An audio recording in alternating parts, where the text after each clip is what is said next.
Vətəndaş illərlə işləyir və bir gün pensiya yaşına çataraq sığorta hesabına yığılan pensiya kapitalından istifadə eləyəcəyini gözləyir. Lakin bəzən talih qismət elə gətirir ki, insan pensiya yaşına çata bilmədən dünyasını dəyişir və Dövlət Statistika Komitəsinin məlumatlarından da aydın olur ki, belə şəxslərin sayı az deyil. 2023-cü ildə dünyasını dəyişənlərin 41,8%-nin yaşı 65-dən az olub. Bu dövrdə ölən kişilərin yarıdan çoxu 50,4%-i yaşa görə pensiya yaşına çatmayıblar. Maraqlıdır, bu halda pensiya kapitalının aqibəti necə olur?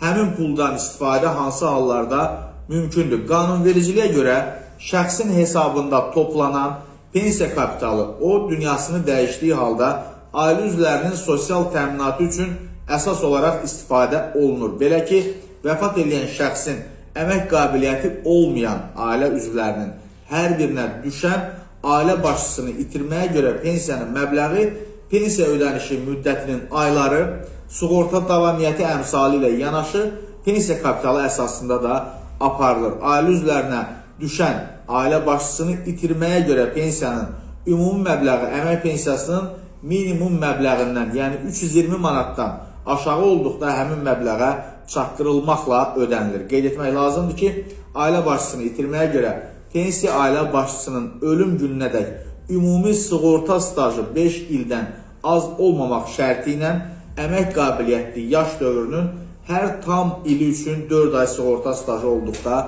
təyin edilir. Vəfat etmiş ailə başçısının öhdəsində olan aşağıdakı ailə üzvləri ailə başçısını itirməyə görə əmək pensiyası hüququ var. Vəfat etmiş şəxsin övladları 18 yaşına çatmamış övladlardan gedir.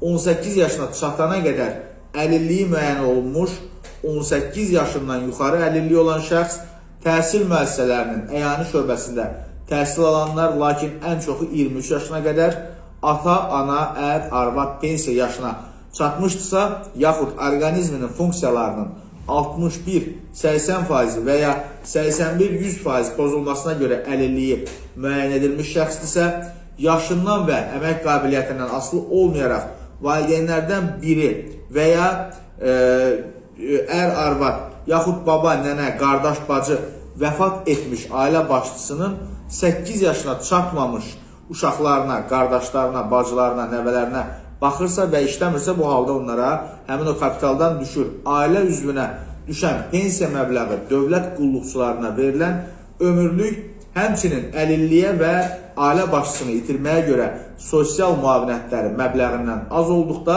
həmin ailə üzvünün qeyd olunan müavinətləri almaq hüququ olduğu halda o ailə başçısını itirməyə görə pensiya əvəzinə müvafiq sosial müavinəti almaq hüququna malikdir. Həmçinin vəfat etmiş ailə başçısı yaşa və ya əlilliyə görə pensiyaçı olubsa, ailə üzvləri üçün ailə başçısını itirməyə görə pensiyanın məbləği vəfat eləyənin pensiyasının onun ailəsinin əmək qabiliyyəti olmayan üzvlərinin sayına nisbət şəklində müəyyənləşdirilir. Qeyd edilir ki, bu məlumat Qafqazinfo saytına məxsusdur.